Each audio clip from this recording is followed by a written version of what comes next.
Hi friends, நம்ம இந்த வீடியோவில் என்ன பார்க்க போகிறோம்னு கேட்டிங்கன்னா, காலிஃப்ளவர் பஜ்ஜி தான், பகோடா தான் எப்படி போட போகிறோன்னு பார்க்க போகிறோம். அதுக்கு முன்னாடி பார்த்தீங்கன்னா, நம்ம வீட்டில் வந்து பன்னீர் ரோஸ் போட்டது இந்த மழைக்கு வந்து ரொம்ப துளிர் விட்டு அழகாக அதாவது ஒரு கிளையிலே நிறைய மொக்கா இருக்குது. ஃபர்ஸ்ட் வந்து காலிஃப்ளவர் பகோடா பார்த்துடலாம் எப்படி செய்யலான்ட்டு.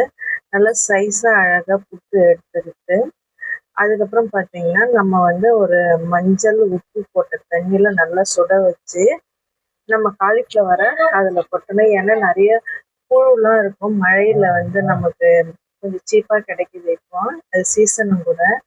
அதனால பார்த்தீங்கன்னா, நம்ம அதை வாஷ் பண்ணுறதுக்காக ஒரு 5 மினிட்ஸ் அதில் போட்டு ஊற வச்சுட்டு நம்ம வந்து அந்த புழுலாம் செத்துரும், அந்த பூச்சிகள்லாம் எடுத்துட்ட உடனே அதை வந்து நம்ம நல்லா வாஷ் பண்ணிட்டு நமக்கு எந்த மாவு தேவையோ அதுக்கு தகுந்த மாதிரி வந்து நம்ம வந்து நல்லா வந்து அதில் மேஷ் பண்ணி அதில் நல்லா ஒரு 10 மினிட்ஸ் நல்லா ஊற வச்சுட்டு நாங்கள் வந்து ஊற வச்சுட்டு எடுக்கணும்.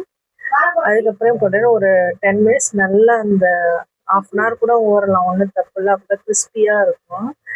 ஊற வச்சுட்டு அதுக்கப்புறம் எண்ணெயில் போட்டு எடுத்தீங்கன்னா சுட சுட காலிஃப்ளவர் பகோடா ரெடி ஆயிடுச்சு. சப்ஸ்கிரைப் பண்ணுங்க.